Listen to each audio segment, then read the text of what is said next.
మేషరాశి.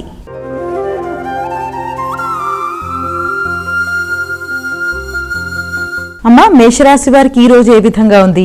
మేషరాశి వారి విషయం తీసుకుంటే మేషరాశి వారికి వ్యక్తుల యొక్క సహకారం చాలా బాగుంటుంది. సజ్జన సహకారంతో అనుకున్న పనులు సాధిస్తారు. కమ్యూనికేషన్ అనుకూలంగా ఉంటుంది.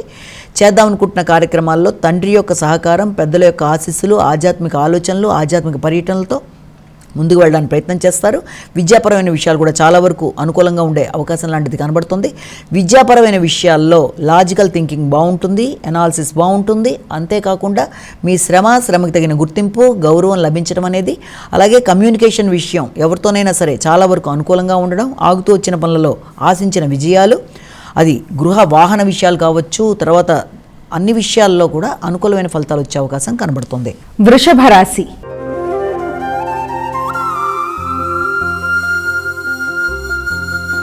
అమ్మా, వృషభ రాశి వారికి ఎలా ఉంది ఈరోజు? వృషభ రాశి వారి విషయంలో ఆర్థిక సంబంధమైన విషయాల మీద అధిక శాతం దృష్టి కేటాయిస్తారు. ఆత్మీయులైన వ్యక్తుల యొక్క సహకారం లభ్యమవుతుంది. ఆకస్మికంగా ధనాదాయం ఆనందాన్ని ఇస్తుంది. ఆగుతూ వచ్చిన పనులు ముందుకు వెళ్ళే అవకాశం కనబడుతుంది. ఆర్థిక విషయాలతో పాటుగా మీకు కమ్యూనికేషన్ కూడా చాలా వరకు అనుకూలంగా ఉంటుంది. వ్యక్తుల యొక్క సహకారం బాగుంటుంది. వృత్తిపరమైన అభివృద్ధి ఏర్పడుతుంది. నూతన ఉద్యోగ అవకాశాలు లాంటివి లభ్యమయ్యే అవకాశం ఉంది.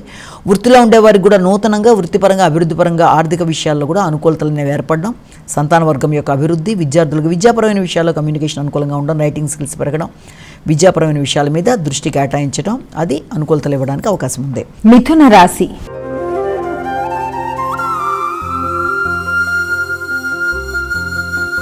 అమ్మా, మిథున రాశి వారికి ఎలా ఉంది ఈరోజు? మిథున రాశి వారికి వ్యక్తిగతంగా నిర్ణయాలు తీసుకుంటారు. గౌరవం పెరుగుతుంది, గుర్తింపు పెరుగుతుంది, మాట విలువ పెరుగుతుంది. సంఘంలో మైత్రి బంధాలు పెంపొందించుకుంటూ ముందుకు పెడతారు. భాగస్వామ్య వ్యవహారాలు అనుకూలంగా ఉంటాయి. ఇతరులతో ఉండే అభిప్రాయ భేదాలు ఏదైనా ఉంటే కూడా అవి తొలగిపోయే అవకాశానికి ఎక్కువ ఆస్కారం అనేది మనకి ఇందులో కనబడుతోంది.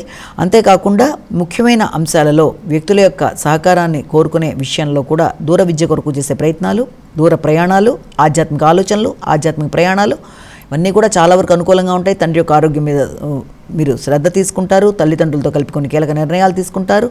కానీ కమ్యూనికేషన్ విషయంలో కొంతవరకు శ్రద్ధ తీసుకుంటూ ముందుకు వెళ్ళాలి. అలాగే లాజికల్ థింకింగ్ విషయంలో తగిన జాగ్రత్తలతో ముందుకు వెళ్ళాలి.